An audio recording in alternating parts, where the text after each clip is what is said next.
Lucy Westenra's diary. The 12th of September. How good they all are to me. I quite love that dear Dr. Van Helsing. I wonder why he was so anxious about these flowers. He positively frightened me. He was so fierce. And yet he must have been right, for I feel comfort from them already. Somehow, I do not dread being alone tonight, and I can go to sleep without fear. I shall not mind any flapping outside the window. Oh, the terrible struggle that I have had against sleep so often of late, the pain of the sleeplessness, or the pain of the fear of sleep, with such unknown horrors as it has for me. How blessed are some people, whose lives have no fears, no dreads, to whom sleep is a blessing that comes nightly, and brings nothing but sweet dreams. Well, here I am tonight, hoping for sleep, and lying like Ophelia in the play, with virgin crowns and maiden struments. I never liked garlic before, but tonight it is delightful. There is peace in its smell. I feel sleep coming already. Good night, everybody. Dr. Seward's diary. The 13th of September. Called at the Berkeley and found Van Helsing, as usual, up to time. The carriage ordered from the hotel was waiting. The professor took his bag, which he always brings with him now. Let all be put down exactly. Van Helsing and I arrived at Hillingham at 8 o'clock. It was a lovely morning. The bright sunshine and all the fresh feeling of early autumn seemed like the completion of nature's annual work.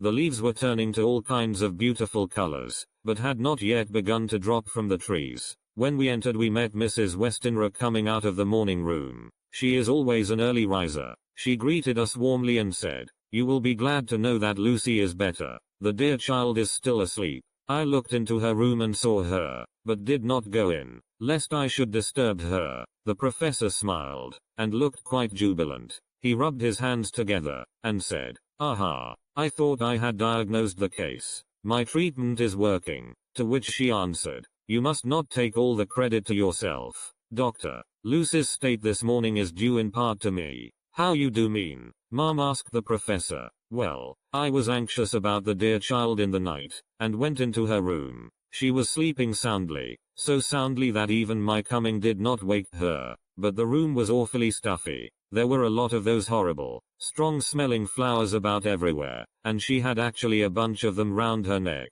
I feared that the heavy odor would be too much for the dear child in her weak state, so I took them all away and opened a bit of the window to let in a little fresh air. You will be pleased with her, I am sure." She moved off into her boudoir, where she usually breakfasted early. As she had spoken, I watched the professor's face, and saw it turn ashen gray. He had been able to retain his self-command whilst the poor lady was present, for he knew her state and how mischievous a shock would be. He actually smiled on her as he held open the door for her to pass into her room. But the instant she had disappeared he pulled me, suddenly and forcibly, into the dining room and closed the door. Then, for the first time in my life, I saw Van Helsing break down. He raised his hands over his head in a sort of mute despair, and then beat his palms together in a helpless way. Finally he sat down on a chair, and putting his hands before his face, began to sob, with loud, dry sobs that seemed to come from the very racking of his heart. Then he raised his arms again, as though appealing to the whole universe. "God, God, God," he said, "what have we done? What has this poor thing done, that we are so sore beset? Is there fate amongst us still, sent down from the pagan world of old, that such things must be, and in such way? This poor mother, all unknowing, and all for the best as she think, does such thing as lose her daughter body and soul, and we must not tell her, we must not even warn her, or she die, and then both die. Oh, how we are beset. How are all the powers of the devils against us?" Suddenly he jumped to his feet. "Come," he said, "come, we must see and act. Devils or no devils, or all the devils at once, it matters not, we fight him all the same." He went to the hall door for his bag, and together we went up to Lucy's room. Once again I drew up the blind, whilst Van Helsing went towards the bed. This time he did not start as he looked on the poor face with the same awful, waxen pallor as before. He wore a look of stern sadness and infinite pity. "As I expected," he murmured, with that hissing inspiration of his which meant so much. Without a word he went and locked the door, and then began to set out on the little table the instruments for yet another operation of transfusion of blood. I had long ago recognized the necessity, and begun to take off my coat, but he stopped me with a warning hand. "No," he said, Today you must operate. I shall provide. You are weakened already. As he spoke he took off his coat and rolled up his shirt sleeve. Again the operation. Again the narcotic. Again some return of color to the ashy cheeks. And the regular breathing of healthy sleep. This time I watched whilst Van Helsing recruited himself and rested. Presently he took an opportunity of telling Mrs. Westenra that she must not remove anything from Lucy's room without consulting him, that the flowers were of medicinal value, and that the breathing of their odor was a part of the system of cure. Then he took over the care of the case himself, saying that he would watch this night and the next and would send me word when to come. After another hour Lucy waked from her sleep, fresh and bright and seemingly not much the worse for her terrible ordeal. What does it all mean? I am beginning to wonder if my long habit of life amongst the insane is beginning to tell upon my own brain. Lucy Westenra's diary. The 17th of September. 4 days and nights of peace. I am getting so strong again that I hardly know myself. It is as if I had passed through some long nightmare, and had just awakened to see the beautiful sunshine and feel the fresh air of the morning around me. I have a dim half-remembrance of long, anxious times of waiting and fearing, darkness in which there was not even the pain of hope to make present distress more poignant, and then long spells of oblivion, and the rising back to life as a diver coming up through a great press of water. Since, however, Dr. Van Helsing has been with me, all this bad dreaming seems to have passed away. The noises that used to frighten me out of my wits, the flapping against the windows, the distant voices which seemed so close to me, the harsh sounds that came from I know not where and commanded me to do I know not what, have all ceased. I go to bed now without any fear of sleep. I do not even try to keep awake. I have grown quite fond of the garlic, and a boxful arrives for me every day from Haarlem. Tonight Dr. Van Helsing is going away, as he has to be for a day in Amsterdam, but I need not be watched. I am well enough to be left alone.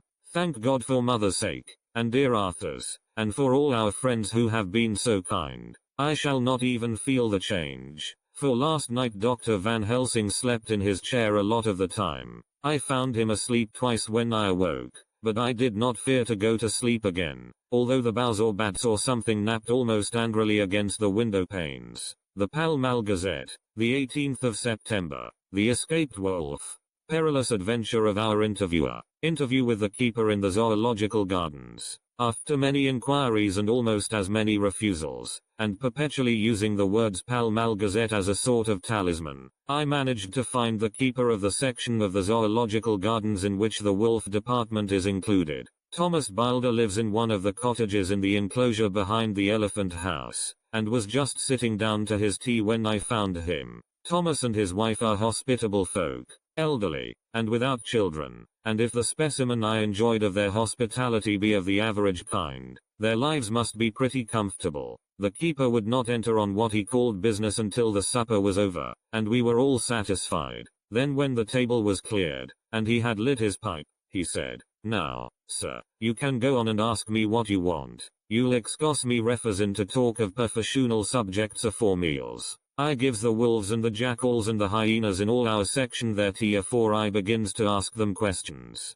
"How do you mean, ask them questions?" I queried, wishful to get him into a talkative humor. "Hittin' of them over the 'ead with a pole is one way, scratchin' of their ears is another, when gents as is flush wants a bit of a show off to their gals. I don't so much mind the fust, the hittin' with a pole afore I chucks in their dinner, but I waits till they've had their sherry and coffee, so to speak, afore I tries on with the ear scratchin'. Mind you," he added philosophically, "there's a deal of the same nature in us as in them theer animals. Here's you a comin' and askin' of me questions about my business, and I that grumpy like that only for your bloomin' half-quid I'd a seen you blowed fust 'fore I'd answer. Not even when you asked me sarcastic like if I'd like you to ask the superintendent if you might ask me questions. Without offense did I tell yer to go to hell? You did. And when you said you'd report me for usin' of obscene language that was hittin' me over the 'ead. But the half-quid made that all right. I weren't going to fight, so I waited for the food, and did with my owl as the wolves, and lions, and tigers does. But, law love yer art, now that the old ooman has stuck a chunk of her tea cake in me, and rinsed me out with her bloomin' old teapot, and I've lit hup, you may scratch my ears for all you're worth, and won't get even a growl out of me. Drive along with your questions. I know what yer a comin' at, that 'ere escaped wolf. Exactly. I want you to give me your view of it.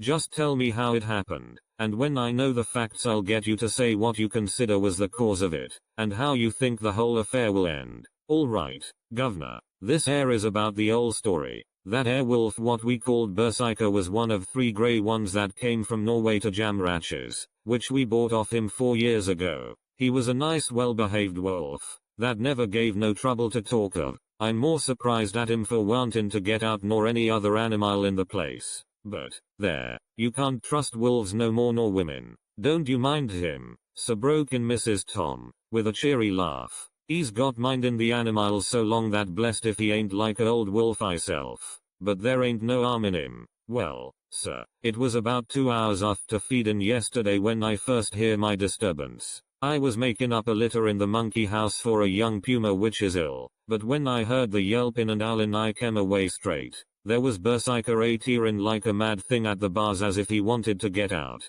There wasn't much people about that day, and close at hand was only one man, a tall, thin chap, with a hook nose and a pointed beard, with a few white hairs running through it.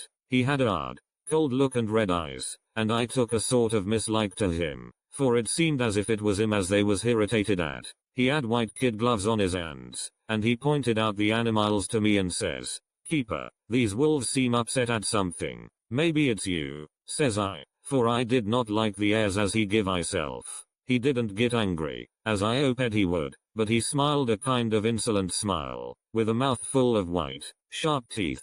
"Oh no, they wouldn't like me," he says. "Ah yes, they would," says I, imitating of him. "They always likes a bone or two to clean their teeth on about tea time, which you has a bag full." Well, it was a odd thing, but when the animals see us talking they lay down, and when I went over to Berserker he let me stroke his ear same as ever. That there man came over, and blessed but if he didn't put in his hand and stroke the old wolf's ears too. "Take care," says I. "Berserker is quick." "Never mind," he says. "I'm used to 'em. Are you in the business yourself?" I says, taking off my hat, for a man what trades in wolves, etc., is a good friend to keepers. "No," says he, "not exactly in the business, but I have made pets of several," and with that he lifts his hat as polite as a lord, and walks away. Old Berserker kept looking after him till he was out of sight, and then went and lay down in a corner and wouldn't come out the ole heavening. Well, last night, so soon as the moon was up, the wolves here all began howling. There warn't nothing for them to howl at. There warn't no one near, except someone that was evidently calling a dog somewheres out back of the gardings in the park road. Once or twice I went out to see that all was right, and it was, and then the howling stopped. Just before 12 o'clock I just took a look round afore turning in, and, bust me, but when I came opposite to old Berserker's cage I see the rails broken and twisted about and the cage empty. And that's all I know for certain. Did anyone else see anything? One of our gardeners was comin' home about that time from Harmony, when he sees a big grey dog comin' out through the garden edges. At least, so he says, but I don't give much for it myself. For if he did he never said a word about it to his missus when he got home, and it was only after the escape of the wolf was made known, and we had been up all nighter, hunting of the park for Berserker, that he remembered seeing anything. My own belief was that the Harmony had got into his head. Now, Mr. Boulder, can you account in any way for the escape of the wolf? "Well, sir," he said with a suspicious sort of modesty, "I think I can, but I don't know as how you'd be satisfied with the theory." "Certainly I shall. If a man like you, who knows the animals from experience, can't hazard a good guess at any rate, who is even to try? Well then, sir, I accounts for it this way. It seems to me that wolf escaped, simply because he wanted to get out." From the hearty way that both Thomas and his wife laughed at the joke I could see that it had done service before, and that the whole explanation was simply an elaborate sell. I couldn't cope in badinage with the worthy Thomas, but I thought I knew a surer way to his heart, so I said, "Now, Mr. Boulder, we'll consider that first half sovereign worked off, and this brother of his is waiting to be claimed when you've told me what you think will happen." "Right wha, sir," he said briskly. "Ye'll excuse me, I know, for a chaffin' of ye,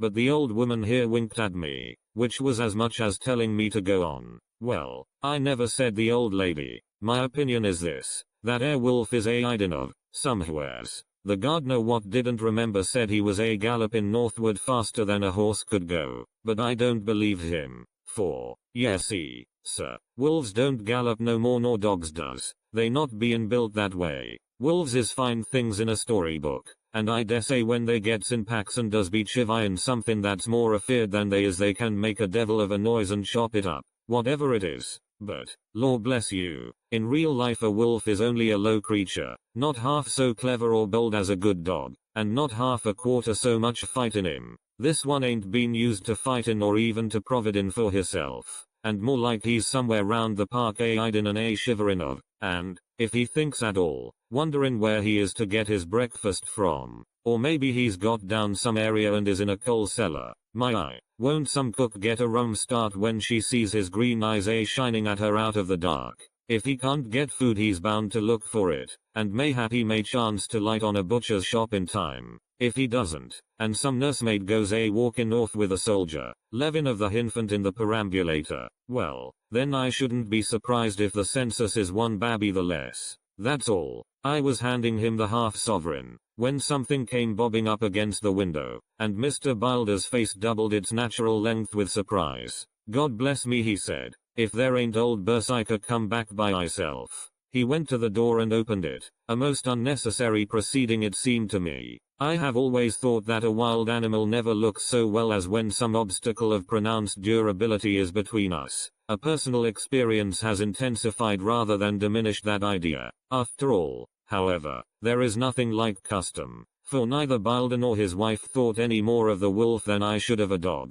The animal itself was as peaceful and well behaved as that father of all picture wolves, Red Riding Hood's quondam friend, whilst moving her confidence in masquerade. The whole scene was an unutterable mixture of comedy and pathos. The wicked wolf that for half a day had paralyzed London and set all the children in the town shivering in their shoes, was there in a sort of penitent mood, and was received and petted like a sort of vulpine prodigal son. Old Bilder examined him all over with most tender solicitude, and when he had finished with his penitent said, "There, I knew the poor old chap would get into some kind of trouble. Didn't I say it all along? Here's his head all cut and full of broken glass. He's been getting over some bloomin' wall or other. It's a shame that people are allowed to top their walls with broken bottles. This here's what comes of it.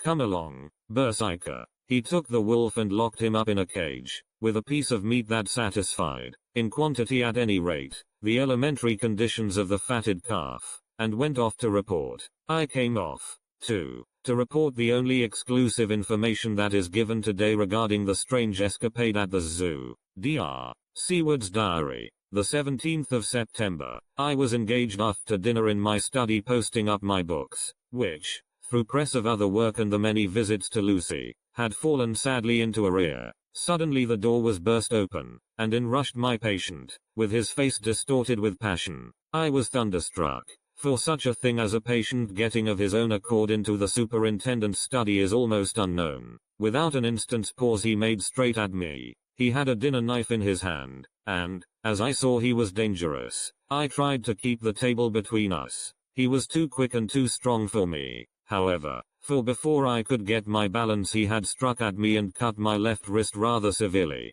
Before he could strike again, however, I got in my right and he was sprawling on his back on the floor. My wrist bled freely, and quite a little pool trickled onto the carpet. I saw that my friend was not intent on further effort, and occupied myself binding up my wrist, keeping a wary eye on the prostrate figure all the time. When the attendants rushed in, and we turned our attention to him, his employment positively sickened me. He was lying on his belly on the floor licking up, like a dog, the blood which had fallen from my wounded wrist. He was easily secured, and, to my surprise, went with the attendants quite placidly, simply repeating over and over again, "The blood is the life. The blood is the life. I cannot afford to lose blood just at present. I have lost too much of late for my physical good, and then the prolonged strain of Lucy's illness and its horrible phases is telling on me. I am overexcited and weary, and I need rest, rest, rest. Happily Van Helsing has not summoned me, so I need not forego my sleep.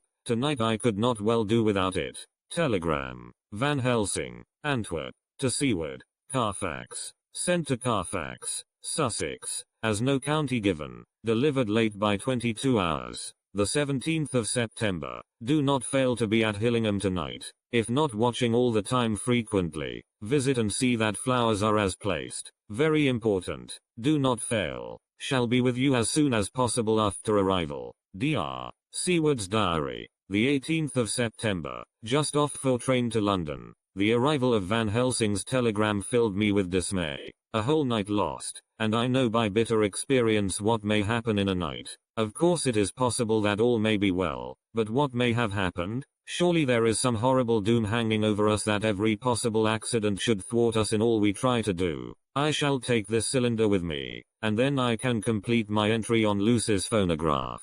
Memorandum left by Lucy Westenra. The 17th of September, night. I write this and leave it to be seen, so that no one may by any chance get into trouble through me. This is an exact record of what took place tonight. I feel I am dying of weakness, and have barely strength to write, but it must be done if I die in the doing. I went to bed as usual, taking care that the flowers were placed as Dr. Van Helsing directed, and soon fell asleep. I was waked by the flapping at the window, which had begun after that sleepwalking on the cliff at Whitby when Mina saved me, and which now I know so well. I was not afraid, but I did wish that Dr. Seward was in the next room, as Dr. Van Helsing said he would be, so that I might have called him. I tried to go to sleep, but could not. Then there came to me the old fear of sleep, and I determined to keep awake. Perversely sleep would try to come then when I did not want it. So, as I feared to be alone, I opened my door and called out,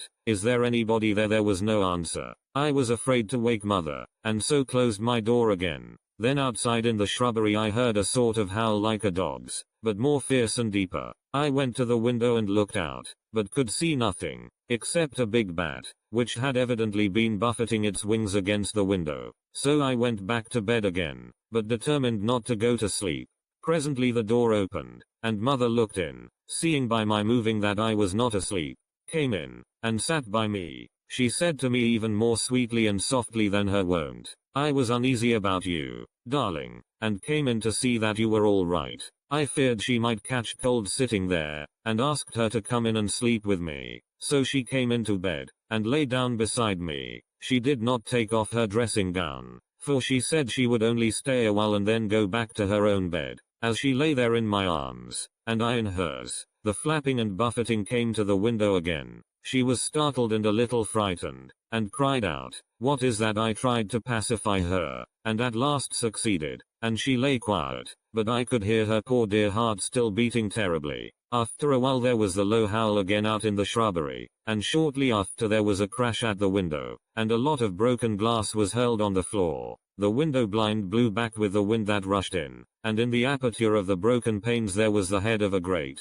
gaunt grey wolf. Mother cried out in a fright, and struggled up into a sitting posture, and clutched wildly at anything that would help her. Amongst other things, she clutched the wreath of flowers that Dr. Van Helsing insisted on my wearing round my neck, and tore it away from me. For a second or two she sat up, pointing at the wolf, and there was a strange and horrible gurgling in her throat. Then she fell over, as if struck with lightning, and her head hit my forehead and made me dizzy for a moment or two. The room and all round seemed to spin round. I kept my eyes fixed on the window, but the wolf drew his head back, and a whole myriad of little specks seemed to come blowing in through the broken window, and wheeling and circling round like the pillar of dust that travelers describe when there is a simoon in the desert. I tried to stir, but there was some spell upon me, and dear mother's poor body, which seemed to grow cold already, for her dear heart had ceased to beat, weighed me down, and I remembered no more for a while. The time did not seem long,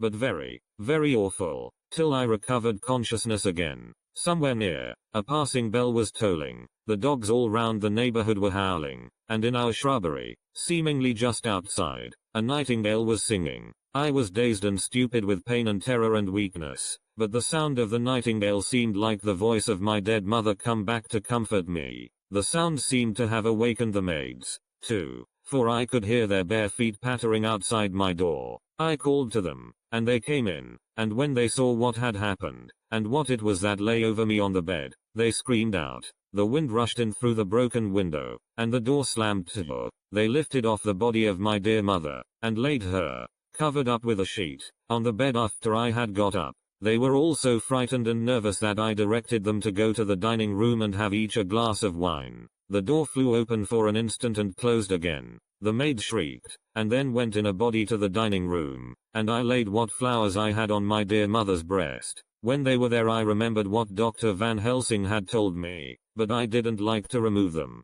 and, besides, I would have some of the servants to sit up with me now. I was surprised that the maids did not come back.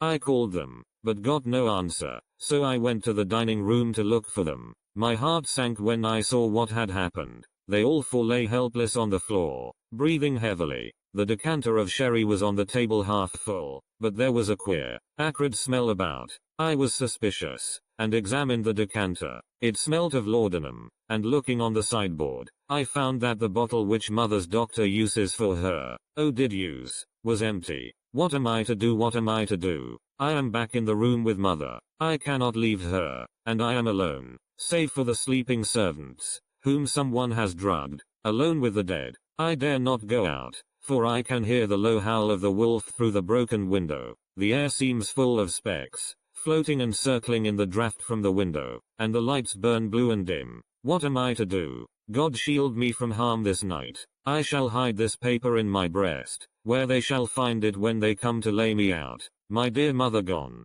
It is time that I go too. Goodbye, dear Arthur. If I should not survive this night, God keep you, dear, and God help me.